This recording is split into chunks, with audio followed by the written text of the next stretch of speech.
Hi, my name is Colin Matthews, and we're here at Kula Yoga Studio in the Annex, and we're here today to talk about yoga for cyclists.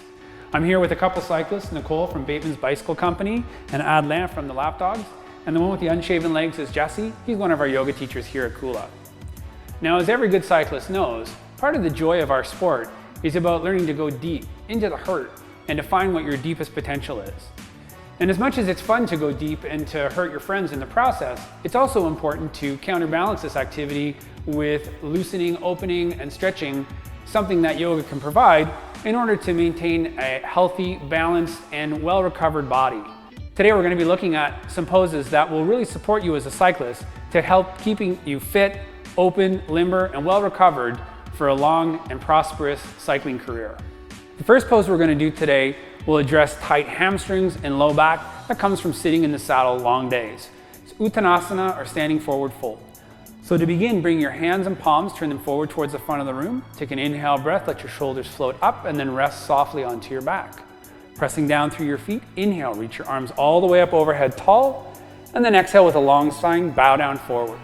Now, if you're someone with really tight hamstrings, you can bring your hands onto a chair. If you're moderate, hands onto blocks, or maybe down on towards the floor.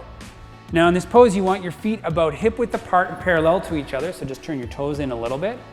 Focus on lengthening your spine, so looking forward a little bit more, Nicole, and let your back get a little flatter. You can actually bend your knees and push your hips back, that's good. We're gonna do this with a little bit of movement and breath. On the inhale, lengthening your spine, making sure not to look up too much, and then exhale, bow down forward towards the earth. Do that a couple more times. Inhale, lengthen through your spine, keep the weight balanced in your feet. Exhale, bow forward, melt towards the earth. And then last time, inhale, lengthen through your spine, keeping your feet rooted. Exhale, bow down forward, and then rise back up. Inhale, breath, arms reach all the way up overhead. And then exhale, release your hands down in front of the heart. The next pose that we're gonna do is gonna help to address the muscle chains along the front of your body, hip flexors, abdomen, as well as your heart and chest. Now we're going to be kneeling on the floor, so you may want a blanket or cushion to put underneath your knee, depending on how your knees feel onto the mat. So for this pose, come to the front of your mat, step your feet about hip width apart from one another, feet pointing forward parallel, palms facing forward. Take an inhale breath, reach your arms all the way up overhead, and then exhale, bow your body forward.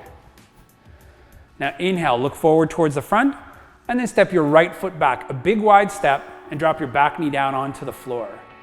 If you want to put a blanket under your knee, Nicole, to give yourself some support, come on up onto your front knee, both hands. So with your hands on your front knee, shoulders are drawing up and in towards your back. You're pulling your whole front leg hip back, your back leg hip forward, and then start to lunge down forward. As you lunge forward, lifting up through your belly, so drawing your tailbone towards the floor, lengthening through your spine and chest. And then from here, you can either keep your hands on your knee, or Adlan reaching your arms up overhead, or Jesse reaching your arms overhead and maybe even interlacing your fingers to extend up and back. This is now a backward bend. So watching your breath, seeing if you can lunge forward into your front leg a little bit deeper, extending your back knee down towards the earth, lifting up through your belly torso, leaning back, and then bring your hands down onto the floor and step back up to the top of your mat. The next pose we're going to do addresses just about everything in the body for cycling, except for maybe hip opening, downward facing dog. So for this pose, you once again want to come to the front of your mat, feet are hip width apart, parallel to one another, palms facing forward. On an inhale breath, reach your arms all the way up overhead, and then exhale, bow down forward towards the earth. Inhale, look forward towards the front, and then exhale, step your feet back and come into a downward dog position. Now, if you're feeling really stiff and tight like Nicole here is today, because she went deep yesterday, you can bring your knees down onto the floor and start to push your hips back into what's called a puppy pose. If you're someone with tight hamstrings, not quite like Adlan, but somewhat, it's important to bend your knees in here. And then if you're able to keep your feet parallel, or maybe even start to work your heels towards the floor, legs straight, you can do what Jesse's doing here. A few key important points. You want to make sure not to collapse into your shoulders. Keep your neck in line with the rest of your spine. And more than anything, keep your thighs pressing back and your spine lengthening in two opposite directions. And you want to hold this for about 5 or 6 breaths. And from here, you can come down onto your knees and relax. The next pose we're going to do is a bit of an uncommon one. It's sort of an Eka-Pada Galavasana prep pose, which if you can say that 3 times fast, you'll definitely KOM your yoga practice. Now for this pose, it's really great for opening up your rotator muscles in your legs, especially your glutes in and around the hips. So for this, you're going to want to come towards the front of your mat.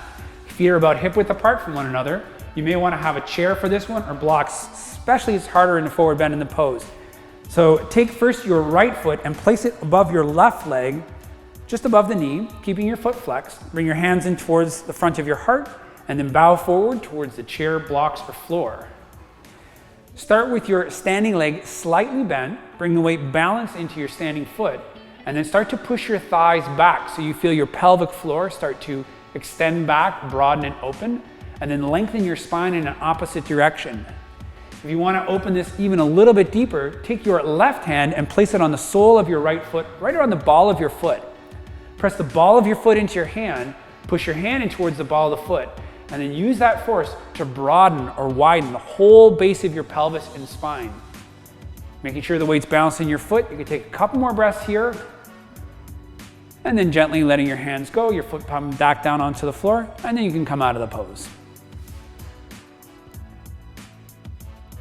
The next pose we're going to do is a reclining spine twist. This is a great pose to open all up through your abdominal muscles, obliques, and right up into your shoulders and your chest, especially to open up and counter the posture that happens when you're working hard in the saddle. So for this pose, you're going to want to lie down onto your mat, bring your arms up overhead into a cactus position, and then to come into this pose, float your shins up off the floor so that they're at a 90-degree angle, and then start to float your knees over towards the left side of your mat.